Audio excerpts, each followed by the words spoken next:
Hello friends, welcome back to my channel. ఈరోజు మన ఛానల్లో ఒక మంచి సింపుల్ స్వీట్ రెసిపీ అండి. ఇంటికి ఎవరైనా చుట్టాలు వచ్చినప్పుడు అప్పటికప్పుడు నిమిషాల్లో ఈ స్వీట్ని ప్రిపేర్ చేసి పెట్టండి. చాలా ఇష్టంగా తింటారు. చక్కగా బెలూన్ లాగా పొంగుతూ వస్తాయండి. ఇన్స్టెంట్గా చేసేసుకోవచ్చు. అలానే హెల్త్కి కూడా చాలా మంచిదండి. మరి ఈ స్వీట్ రెసిపీని ఎలా ప్రిపేర్ చేసుకోవాలో వీడియోలోకి వెళ్ళి చూసేద్దాము. ఇక ప్రాసెస్లోకి వెళ్ళిపోదామండి. దానికోసం నేను ఇక్కడ ఒక మిక్సింగ్ బౌల్ తీసుకొని ఒక చిన్న కప్పుతో 2 కప్పుల వరకు బియ్య పిండిని తీసుకుంటున్నాను. మీరు బయట సూపర్ మార్కెట్లో కొన్న పిండి అయినా, ఇంట్లో మిక్సీ పట్టించుకున్న పిండి అయినా, లేదు అంటే మిల్లులో మరపట్టించుకున్న పిండి అయినా, ఏ పిండి అయినా కానీ ఒకసారి జల్లించుకొని తీసుకోండి. అప్పుడు స్వీట్ టేస్ట్ అనేది చాలా బాగుంటుంది. ఏ కప్పుతో అయితే బియ్య పిండి తీసుకున్నామో సేమ్ అదే కప్తో 1/2 కప్ వరకు గోధుమ పిండి, అలానే ఒక చిన్న మిల్క్ పౌడర్ ప్యాకెట్ అండి. 10 రూపాయల మిల్క్ పౌడర్ ప్యాకెట్ ఉంటుంది కదా, ఆ మిల్క్ పౌడర్ని ప్యాకెట్ని ఒకటి వేసుకోవాలి.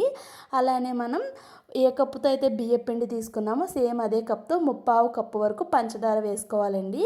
ఇక్కడ నేను పంచదార వేసిన క్లిప్పింగ్ అనేది కాస్త మిస్ అయిందండి. అందుకోసమే ఆ క్లిప్పింగ్ అనేది ఇక్కడ మీకు కనిపించలేదు.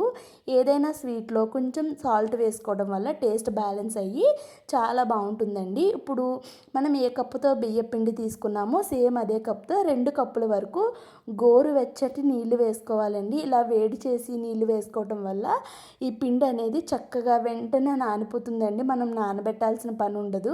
ఇన్స్టెంట్గా అప్పటికప్పుడు ఇంటికి ఎవరైనా చుట్టాలు వచ్చినప్పుడు, ఎక్కువ టైం లేదు అనుకున్నప్పుడు ఇలా కాస్త గోరువెచ్చటి నీళ్లు వేసుకొని చేసుకుంటే మనకి చాలా బాగుంటుందండి టేస్ట్. ఎక్కువసేపు నానబెట్టి చేసుకుంటే ఎలా అయితే వస్తుందో చక్కగా పొంగుతూ సేమ్ అలానే వస్తాయి. ఇక్కడ నేను తీసుకున్న ఈ పిండికి 2 కప్పుల బియ్య పిండికి 3 కప్పుల నీళ్ళు అయితే పట్టాయండి.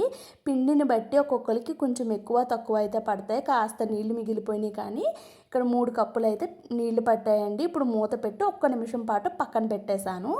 1 నిమిషం తర్వాత ఇక్కడ నేను మీకు పిండి తీసి చూపిస్తున్నాను చూడండి. పంచదార ఇవన్నీ కరిగి మనకి బాగా నాని పిండి ఇంకాస్త లూజ్గా అయితే అవ్విందండి. 1 నిమిషం నానబెట్టానంతే, ఇంకా కాస్త లూజ్గా అయిపోయింది. చూస్తున్నారు కదా, ఇక్కడ మీకు పిండి కన్సిస్టెన్సీ చూడండి. ఇలాగా గీత గీస్తే చక్కగా లైన్ కనిపించాలన్నమాట గరిటె పైన. మనకి అలా ఉంటే పిండి అనేది పర్ఫెక్ట్గా ఉన్నట్టు. ఇప్పుడు బాగా కలిపి పక్కన పెట్టుకొని స్టవ్ వెలిగించి డీప్ ఫ్రై కోసం ఆయిల్ పెట్టుకుంటున్నాను. మీరు ఇలాంటి ప్యాన్ కాకుండా లోతుగా ఉన్న ప్యాన్ ఏదైనా ఉంటే దాన్నైనా కూడా పెట్టుకోవచ్చండి. ఇప్పుడు చూడండి, మనం ఇలాగా ఆయిల్లో ఈ పిండిని వేసే ముందు గరిటెని ఇలా క్లీన్ చేసి వేసుకుంటే చక్కగా మనకి అంతా కూడా ఒకే షేప్లో అందంగా వస్తుంది. మనం అలా క్లీన్ చేయకుండా వేసామనుకోండి, ఆయిల్లో చుక్క చుక్క పడి ఆయిల్ అంతా కూడా పాడైపోతుంది. స్వీట్ అనేది షేప్ అనేది కాస్త అటు ఇటు అవుతుంది.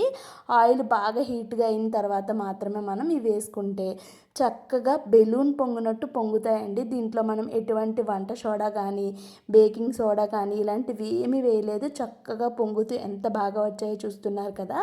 ఇక్కడ మీకు ఒక డౌట్ రావచ్చండి, హెల్దీ అయిన రెసిపీ అంటున్నారు, పంచదార వాడారు ఏంటి అని. ఇక్కడ నేను వీడియో రికార్డ్ చేసేటప్పుడు నా దగ్గర బెల్లం లేక నేను పంచదారని అయితే యూజ్ చేశానండి. మీరు అదే ప్లేస్లో బెల్లాన్ని యూజ్ చేసుకోండి.